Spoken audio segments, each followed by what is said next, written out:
목사이자 작가로 활동했던, 또 지금도 하고 계시는 것 같은데요, 김진국 목사님이라는 분이 계십니다.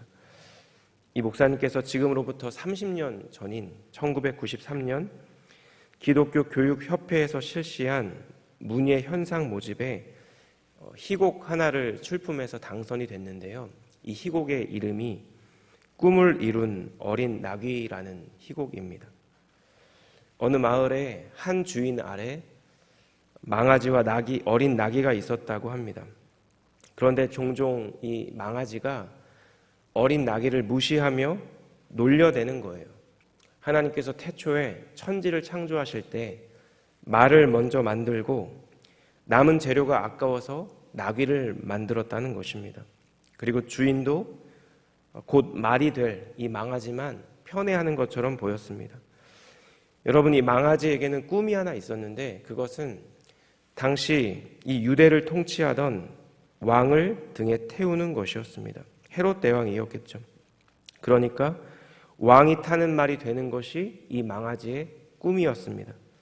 그리고 그런 모습을 보며 나귀도 나도 왕이 타는 나귀가 되고 싶다라는 생각을 했겠죠. 그리고 어느 날 두 사람이 이 주인을 찾아옵니다.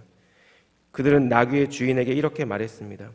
예수께서 당신의 나귀를 쓰시고자 합니다. 여러분, 결국 이 망아지와 어린 나귀는 어떻게 되었을까요? 망아지는 주인의 명령을 따라 짐을 부리러 마구간으로 갔고, 나귀는 비록 헤롯 대왕은 아니었지만 평화의 왕을 태우러 나서게 되었다는 그런 이야기였습니다. 인생을 살아가는 우리는 누구나 자기 자신이 볼 때 중요한 어떤 것, 가치 있는 어떤 것을 꿈꾸고 쫓으며 살아갑니다. 누군가에게 그 대상은 돈이 될 수도 있고 또 명예가 될 수도 있습니다. 자아 실현이 될 수도 있고 사회적 지위와 보상이 될 수도 있습니다. 가족과의 시간이 될 수도 있고 편안함과 안락함, 육신의 건강이 될 수도 있습니다. 칼 바르트라는 저명한 신학자가 계시는데요, 이분이 80세 고령의 생일을 맞이해서 이런 간증을 했다는 글을 본 적이 있습니다. 당나귀는 예수님을 예루살렘으로 싣고 가도록 허락받았습니다. 제가 이 세상에서 무언가를 이루었다면 그 당시 부름받은 당나귀와 같은 일을 한 것입니다. 이곳에 있는 저희 모두는 하나님의 부르심을 받은 사람들인 줄 믿습니다. 우리가 은혜로 받은 구원은 하나님의 선택과 부르심을 전제로 하고 있기 때문이죠. 그리고 주님의 이러한 부르심에는 구체적인 목적과 이유가 있습니다. 우리의 삶이 비록 평범해 보일 수는 있지만 평범할 수 없는 이유는 하나님께서 우리의 평범해 보이는 일상 가운데 당신의 뜻을 이루어 가시기 때문입니다. 자, 그렇다면 이 세상에서 가장 복된 인생이 하나님께 쓰임받는 인생일 텐데, 그런 삶을 살아가기 위해서는 우리에게 어떠한 마음의 자세와 또 태도가 필요할까요?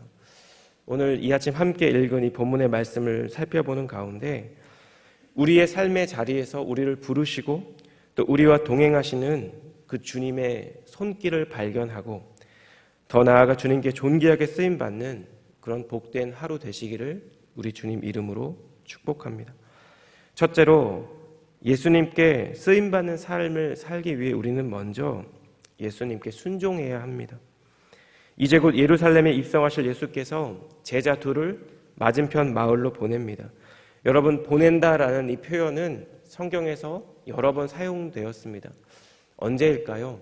구약에서 하나님이 당신의 선지자들을 이스라엘 백성에게 보내실 때, 그리고 신약에서 하나님이 당신의 아들을 이 땅에 보내실 때, 그리고 오늘 본문에서 예수께서 당신의 두 제자를 건너편 마을로 보내셨다는 표현에 사용이 되고 있는 것이죠.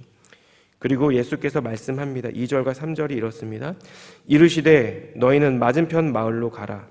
그리로 들어가면 곧 아직 아무도 타보지 않은 나귀 새끼가 매어 있는 것을 보리니 풀어 끌고 오라. 만일 누가 너희에게 왜 이렇게 하느냐 묻거든 주가 쓰시겠다 하라. 그리하면 즉시 이리로 보내리라 하시니. 여러분, 여기에 중요한 표현이 등장합니다. 아직 아무도 타보지 않은 이라는 표현이죠. 민수기 19장 2절에 보면 이런 말씀이 있습니다. 여호와께서 명령하시는 법의 율례를 이제 이르노니 이스라엘 자손에게 일러서 온전하여 흠이 없고 아직 멍에 매지 아니한 붉은 암송아지를 내게로 끌어오게 하고 라는 표현이 있습니다. 그리고 신명기 21장 3절은 피살된 살인에 대한 율법인데요. 그 피살된 곳에서 제일 가까운 성읍의 장로들이 그 성읍에서 아직 부리지 아니하고 멍에를 매지 아니한 암송아지를 취하여 라는 표현이 등장합니다. 여러분, 이러한 구약의 표현들을 볼 때 아직 아무도 타지 않은 나귀 새끼라는 이 표현은 이 나귀가 갖고 있는 절대적인 순결성을 내포합니다. 어떤 신성한 목적을 위해 멍에를 매지 아니한 짐승이 구약에서 사용이 된 것처럼 하나님의 흠없는 대속 제물로 예루살렘에 입성하시는 예수님을 예표하는 역할을 아직 아무도 타보지 않은 이 나귀가 예표하고 있다라는 것입니다. 스가랴 선지자는 오늘 본문의 이 말씀이 이루어지기 500년 전에 이런 예언의 말씀을 남겼습니다. 스가랴 9장 9절인데요. 시온에 따라 크게 기뻐할지어다. 예루살렘에 따라 즐거이 부를지어다. 보라, 내 왕이 내게 임하시나니 그는 공의로우시며 구원을 베푸시며 겸손하여서 나귀를 타시나니 나귀의 작은 것 곧 나귀 새끼니라. 예수님은 500년 전에 이루어진 이 예언의 말씀을 성취하시기 위해, 그리고 실로 왕으로 예루살렘에 입성하시기 위해 제자 둘을 건너편 마을로 보낸 것이죠. 그리고 예수님은 말씀을 전할 때 혹시나 누가 왜 그 나귀 새끼를 풀어가느냐고 물으면 어떻게 대답할지도 알려줍니다. 그 대답이 오늘 설교의 제목이죠. 주가 쓰시겠다 하라. 여러분, 이것이 예수님께서 직접 알려주신 답변입니다. 그리고 이제 제자들이 예수님 말씀을 따라 건너편 마을로 들어갔습니다. 그런데 여러분, 정말로 어떤 나귀 새끼가 길 앞 문 앞에 매여 있는 것입니다. 여러분, 제자들은 어떻게 했을까요? 아무런 설명도 없이, 해명도 없이 나귀 새끼 목줄을 풀었을 것입니다. 주위 사람들의 시선을 개의치 않고 그저 자신을 보낸 예수님 말씀에 순종함으로 그 일을 했을 것입니다. 그런데 그 광경을 지켜보던 사람들 중 일부가 이들에게 묻죠. 나귀를 갖고 뭘 하려느냐? 그리고 그들은 예수께서 말씀해 주신 대로 대답합니다. 주가 쓰시겠답니다. 여러분, 이 장면을 볼 때 어떤 면에서 저희한테 사정이 있어서 잠깐 좀 빌리겠습니다. 누구 좀 태우고 금방 돌려드릴게요. 이런 대답이 어쩌면 더 설득력 있는 대답이었을 것입니다. 그런데 예수님이 알려주신 대답은 이것입니다. 주가 쓰시겠다. 여기서 사용된 주라는 표현은 헬라어로 퀴리오스라는 단어입니다. 일반적으로 주인을 뜻하는 단어이죠. 또 한편으로는 The Lord God 이라는 단어와 같이 하나님의 주님 되심을 표현할 때도 쓰이는 단어입니다. 따라서 여러분, 예수님께서 알려주신 주가 쓰시겠다 하라는 이 말은 나귀의 그 원래 주인인 예수님께서 온 세상을 창조하신 창조주로서, 왕으로서 이 나귀를 사용하시겠다라는 그런 의미입니다. 그리고 뿐만 아니라 신적 권위를 가진 하나님의 아들 예수님의 호칭의 의미로도 우리는 해석할 수 있다라는 것입니다. 여러분, 실제로 오늘 본문의 바로 앞단락에서 맹인 바디메오가 예수님을 향해 이렇게 소리쳤죠. 다윗의 자손 예수여. 유대인들에게 있어서 다윗의 자손은 그리스도입니다. 메시아입니다. 그러니까 바디메오가 이미 예수님을 다윗의 자손이라고, 메시아라고, 그리스도라고 공식적으로 선포했다라는 것입니다. 그리고 그 나귀 새끼의 주인은 제자들이 전한 이 말을 듣고 순순히 이 나귀를 풀어줍니다. 어떤 주석가는 본문의 이 내용을 해석하고 주석할 때 나름의 상상력을 발휘해서 이렇게 주석하기도 했습니다. 이 본문에 이 나와 있는 이 나귀의 주인이 아마도 스가랴 9장 9절의 말씀을 기억하고 그 언젠가 메시아가 올 것을 기대하며 이 나귀를 이곳에 메어놓지 않았을까. 그렇게 메시아의 오심을 고대했던 사람이 정말로 주께서 나귀가 필요하다는 말씀을 듣고 또 그뿐만 아니라 이 말을 전하는 그 사람들이 그분의 제자라는 사실을 듣고 드디어 메시아가 나타났다고 기뻐하며 나귀를 풀어준 것이 아닐까라는 해석을 한 주석가도 있었습니다. 중요한 것은 무엇일까요?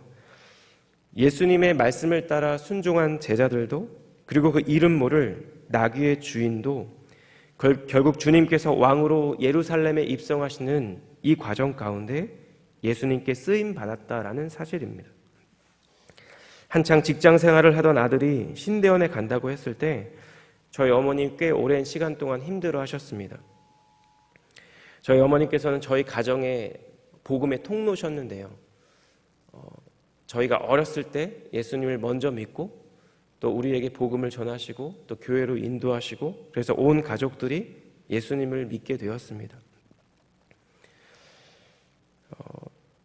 복음을 따라 살아가는 성도의 삶이 복되다는 것을 알고 계셨고 인정하셨지만 막상 아들이 목회자의 길을 걷는다고 할 때 여러 번민과 걱정과 염려와 그 여러 가지 씨름들이 있으셨던 것 같습니다.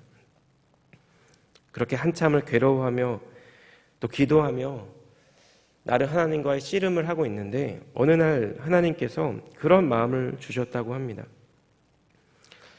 내가 너의 아들을 쓰려고 하는데 도대체 왜 이렇게 슬퍼하느냐? 왜 그렇게 걱정하고 왜 그렇게 염려하고 힘들어하느냐고 묻더라는 것입니다. 그렇게 하나님으로부터 약간 그런 책망 섞인 말씀을 듣고 저희 어머니께서 더 이상 이러면 안 되겠다라는 그런 마음을 가지셨다고 들었습니다. 사랑하는 여러분, 예수님의 말씀에 순종한 이 두 명의 제자를 통해 그리고 이름도 모르는 나귀 새끼의 그 주인을 통해 스가랴 선지자가 500년 전에 그리스도에 대해 예언한 이 말씀이 이 오늘 본문의 상황 가운데 이루어졌습니다. 그리고 주님은 지금도 여전히 우리 안에 내주하시는 성령을 통해 우리가 매일매일 읽고 듣는 말씀 가운데 우리가 주님께 드리는 기도 가운데 우리를 향하신 주님의 뜻을 알려주고 계십니다. 주님의 뜻에 순종함으로 하나님께 존귀하게 쓰임받는 통로로 그런 인생으로 우리를 부르고 계시다라는 것입니다. 우리에게 주어진 오늘이라는 이 하루의 시간 동안 이러한 주님의 뜻을 잘 발견하고 또 그 주님의 뜻에 순종함으로 그저 주님의 말씀을 따라 살아가는 우리의 삶의 한 걸음으로 하나님께 존귀하게 쓰임받는 우리 사랑하는 성도님들 되시기를 우리 주님 이름으로 축복합니다. 그래서 우리를 통해 누군가에게 천국 복음이 전파되고 주님의 사랑과 위로가 전달되며 그래서 한 영혼이 새 힘을 얻고 주님께로 돌아오는 그런 복된 우리의 삶의 자리 되시기를 예수님 이름으로 축복합니다. 두 번째로 주님께 쓰임받는 자의 두 번째 특징은 이것입니다. 예수님의 왕되심을 선포하고 주님을 예배하는 자라는 것이죠. 당시 보통의 순례자들은 보통 걸어서 예루살렘 성읍으로 들어갔다라고 전해집니다. 그런데 오늘 본문에서 예수님은 나귀 새끼를 타고 예루살렘으로 들어가시죠. 이것은 스가랴 선지자의 예언의 성취이자 주님께서 갖고 계신 권위의 표현이기도 합니다. 오늘 본문 7절과 8절이 이렇습니다. 나귀 새끼를 예수께로 끌고 와서 자기들의 겉옷을 그 위에 얹어 놓음에 예수께서 타시니 많은 사람들은 자기들의 겉옷을 또 다른 이들은 들에서 벤 나뭇가지를 길에 펴며. 본문의 이 장면은 열왕기하 9장 13절에서 예후가 왕이 될 때와 같이 사람들이 예수님을 왕으로 인정했다는 것을 암시하는 그런 행위입니다.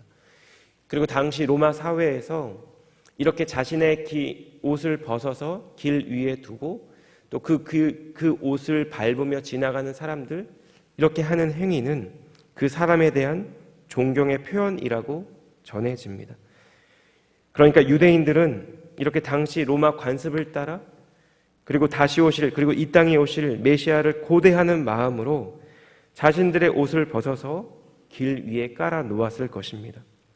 그렇게 사람들이 예수님을 앞서가고 또 뒤에서 따르며 이렇게 고백하죠. 소리치죠. 우리 9절과 10절 말씀은 우리 함께 읽도록 하겠습니다. 시작. 앞에서 가고 뒤에서 따르는 자들이 소리 지르되 호산나 찬송하리로다. 주의 이름으로 오시는 이여 찬송하리로다. 오는 우리 조상 다윗의 나라여 가장 높은 곳에서 호산나 하더라. 여러분, 호산나라는 이 말은 보통 할렐루야와 같이 찬양의 선포로 여겨집니다. 그런데 사실 호산나라는 이 말은 저희를 구해 주소서, 제발 우리를 구원해 주소서라는 의미를 담고 있습니다. 본문 9절과 10절에 있는 이 군중들의 말은 사실 시편 118편 25절 말씀이 인용된 건데요. 여호와여 구하옵나니 이제 구원하소서. 여호와여 우리가 구하옵나니 이제 형통하게 하소서. 이 일이 일어나기 직전에 아까 언급한 대로 맹인 바디메오는 예수님 무리를 향해 이렇게 간절히 소리쳤습니다. 다윗의 자손 예수여 나를 불쌍히 여기소서. 조용히 하라고 꾸짖는 사람들에게도 불구하고 막무가내로 소리 질렀습니다. 다윗의 자손 예수여. 여러분, 이렇게 유대인들에게 있어서 다윗의 자손은 너무나 중요한 사람입니다. 왜냐하면 메시아이기 때문이죠. 유대인들은 메시아가 와서 그들을 이방인, 당시로 따지면 로마의 압제로부터 구원해 줄 것을 믿었던 사람들이었습니다. 여러분 한번 생각해 보십시오. 맹인의 눈을 뜨게 하고 절름발이를 걷게 합니다. 온갖 질병을 치유하고 귀신을 쫓아냅니다. 그런 사람들을 보며 사람들은 이 사람이 메시아구나 라고 확신했을 것입니다. 그가 이제 곧 정치적, 군사적, 민족적 메시아로 다윗 왕국을 건설하고 그들을 로마 제국의 압제로부터 해방시킬 것이라고 간절히 생각하고 바랬을 것입니다. 그런데 여러분, 이 일이 있기 전까지 예수님은 늘 제자들에게 주의를 당부했는데요. 변화산 사건을 이유로 산에서 내려올 때 예수님께서 제자에게 말씀하신 것은 이것입니다. 인자가 죽은 자 가운데서 살아날 때까지 본 것을 아무에게도 이르지 말라. 하나님 나라의 비유를 백성들에게는 비유로 설명했지만 제자들에게는 그 비유의 의미를 설명해 주셨습니다. 빌립보 가이사랴에서 베드로가 주는 그리스도신이다 라는 위대한 고백을 했을 때 주님은 베드로의 이 믿음을 칭찬하면서도 자기의 일을 아무에게도 말하지 말라고 경고하셨습니다. 그런데 여러분, 이번에는 사람들이 자신을 메시아로 선포하며 찬양하며 주님을 높여드릴 때 예수님은 그들을 막지 않았습니다. 본문과 평행구절인 누가복음 19장에 보면 이러한 광경을 지켜보며 어떤 바리새인이 예수님께 사람들을 책망하라고 요구합니다. 신성모독이라는 것이죠. 그때 주님이 이렇게 대답합니다. 누가복음 19장 40절인데요. 대답하여 이르시되 내가 너희에게 말하노니 만일 이 사람들이 침묵하면 돌들이 소리 지르리라 하시니라. 만약 이 사람들이 침묵하면 생명이 없는 돌들이 하나님을, 예수님을 찬양하게 될 것이라는 말씀입니다. 여러분, 예수께서 자신의 왕 되심을 선포하는 것, 메시아 되심을 고백하는 것, 주님을 찬양하는 것, 이것이 예수님을 따르는 자들의 사명이자 부르심이라는 것입니다. 제가 한국에서 사역할 때 섬겼던 부서 중 하나가 이 외국인 유학생들을 섬기는 영어 예배부였습니다. 당시 대전에 있는 이 한밭대라는 국립대가 있는데요. 이 한밭대가 아프리카 가나에 있는 가나라는 나라와 MOU가 맺혀져 있었는지 생각보다 꽤 많은 가나 유학생들이 대전에 있었습니다. 카이스트나 우송대에도 이 가나에서 온 유학생들이 많이 있었습니다. 저희 영어 예배부 명칭이 ANC였습니다. All Nations Church. 그런데 어떤 분이 우스갯소리로 아프리칸 네이션스 처치 아니냐고 농담을 하기도 했었습니다. 그러니까 타이틀은 영어 예배부인데 그 예배부에 들어가면 전부 다 이제 우리 가나 형제들이 있는 거죠. 인종도 다르고 국적도 다르고 문화도 다르고 거기에다가 피부 색깔도 너무나도 달라서 이질적으로 느껴지는 그 유학생들을 섬길 때 제 개인적으로 하나의 전환점을 이루는 계기가 있었습니다. 그것은 결국 그들과 함께 하나님을 예배할 때였습니다. 여러분, 아프리칸들이 어떻게 찬양하는지 아시죠? 정말 흥겹게 하나님을 찬양합니다. 그들을 통해 저도 예배 가운데 제 안에 제가 모르고 있었던 흥을 발견했습니다. 열심으로 하나님을 찬양하고 예배하는 모습 속에 서로에게 있는 다른 점보다 같은 하나님을 예배하는 같은 예배자라는 동질감이 우리 안에 들었다라는 것입니다. 그리고 오늘 제가 이 본문의 말씀을 묵상하는 가운데 그 친구들의 흥겨운 예배가 떠올랐습니다. 자연스럽게 나의 예배는 어떠한지, 내가 주님께 드리는 찬양은 어떠한지도 돌아보게 되었습니다. 여러분, 저희는 매 주일마다 함께 모여서 예배를 드리고 있죠. 우리의 예배 가운데 하나님께서 예배자에게 부어주시는 참된 감격이 있는지, 주님 한 분만으로 우리가 기뻐하는 감사와 기쁨이 우리 안에 있는지 돌아보아야 할 것입니다. 나의 예배가 내가 드리는 예배가 될 뿐만 아니라 그 예배를 주님께서 받으시는 예배가 되는지 생각해 보아야 할 것입니다. 우리가 예배하지 않는다면, 우리가 주님을 높여드리지 않는다면 주님께서 이 땅에 있는 돌들로도 소리 지르게 하실 것이라는 이 본문의 말씀을 우리는 생각해 보아야 할 것입니다. 사랑하는 여러분, 오늘 우리에게 주어진 이 본문의 말씀을 기억하고 묵상할 때 특별히 우리 사랑하는 성도님들의 삶이 주님께 순종함으로 온전히 쓰임받는 인생 되시기를 우리 주님 이름으로 축복합니다. 그리고 특별히 우리의 예배 가운데, 그리고 개인의 예배 가운데 예배의 감격이 회복되고 그래서 주님이 주시는 기쁨으로 충만한 참된 예배가 우리 공동체 가운데 임하게 되시기를 우리 주님 이름으로 축복합니다. 기도하겠습니다. 사랑하는 하나님, 이 땅에서 제한된 시간 동안 제한된 공간에서 살아가는 것이 우리의 인생이지만 그러나 우리의 삶의 자리에서 주님의 선하신 뜻이 이루어지게 되기를 간절히 원합니다. 전능하신 하나님의 축복의 통로로 복음을 전하고 주님의 마음을 전하는 도구로 살아가는 오늘 하루의 삶이 되게 하여 주시옵소서. 주님께서 부르시는 예배자의 자리에서 전심으로 하나님을 예배하게 하시고 오직 한 분 주님만이 영광 받으시는 우리 공동체의 예배될 수 있도록 은혜 베풀어 주시옵소서. 오늘도 우리 모두에게 귀한 예배의 시간 허락하심을 감사드리며 이 모든 말씀 예수님의 존귀하신 이름으로 기도드렸습니다. 아멘.